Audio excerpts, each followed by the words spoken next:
Last 5 year से I am on dialysis, तो twice in a week मेरा dialysis होता है. When I joined Century in 2010, later on after 6 months, I had diagnosed with the disease lupus nephritis. It is a untreatable disease in lifelong. मतलब the disease cannot be cured. It only just manageable.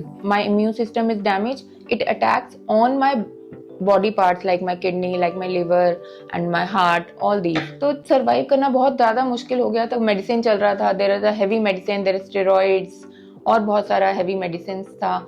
Later on फिर और उसका ज़्यादा major effect देखने को मिला. मेरा kidney damage हो गया. उसके बाद I am just come on the dialysis. अब अभी लास्ट 5 ईयर से आई एम ऑन डायलिसिस. तो अब डिजीज़ थोड़ा मैनेज हो रहा है क्योंकि डायलिसिस भी हो रहा है और मेडिसिन चल रहा है.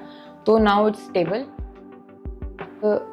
मुश्किल रहा है, इट्स फिजिकली मेंटली, लेकिन as working in Century Plus, everyone helps me. मतलब even from top to bottom, bottom to top, जितने भी Century के employees हैं, my colleague, my bosses, my seniors, everyone, मतलब इतना support है. mentally नहीं, physically नहीं, financially, हर तरह से इतना support है कि आप मतलब free होके आप दोनों तरफ से कर सकते हो. आप अपना घर भी थोड़ा मैनेज कर सकते हो, आप अपना हेल्थ भी मैनेज कर सकते हो. तो एक जगह रिलैक्सेशन है जॉब पे भी, और तो इसलिए थोड़ा सा ये मैनेज हो पा रहा है. When I joined business analyst, उसके बाद I promoted to senior business analyst group regional बैट एंड नॉर्थ.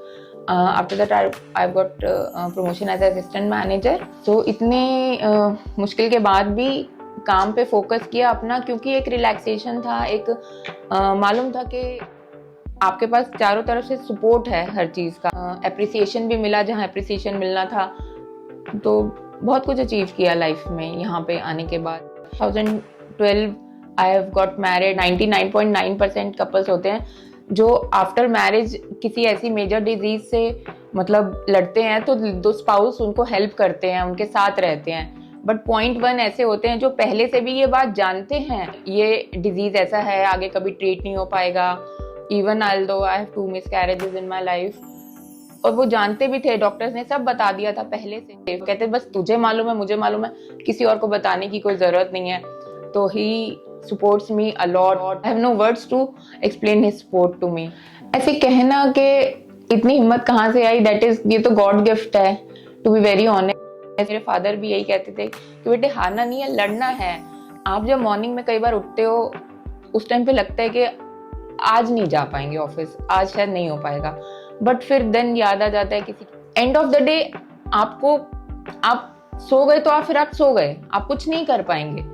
बट लेकिन उठ के जाना है, वो हिम्मत आ जाएगी. तो फिर अपने लिए ही करना है. बाद में सोचे किसी और के लिए तो बाद में करना है, लेकिन पहले अपने लिए ही करना है. फिर अगर मैं नहीं आती तो मैं इतना जर्नी नहीं कर पाती ना. अब मैं आई, सबने मुझे हिम्मत दिया, सपोर्ट दिया, सबने दिया. तो सबसे लेके जो हिम्मत आई है ना, दैट इज, वो यहीं से मिला है मुझे सबसे ज्यादा.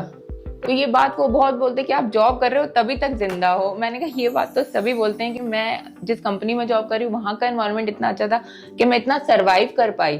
नहीं तो अगर फाइनेंशियली सपोर्ट नहीं होता, मेंटली नहीं होता, ये नहीं होता, तो इतना सरवाइव करना it's very very difficult, very difficult. जो पीपल गिव अप करने की सोच रहे हैं या हार मान चुके हैं या सोच रहे हैं कि नहीं हो पाएगा, प्लीज डोंट लूज होप. ये help yourself first, stand for yourself first, then people will help you. Around जो लोग हैं आपके, सब आपको हेल्प करेंगे, सपोर्ट करेंगे, और God will help you obviously. पर first help yourself, stand for your self.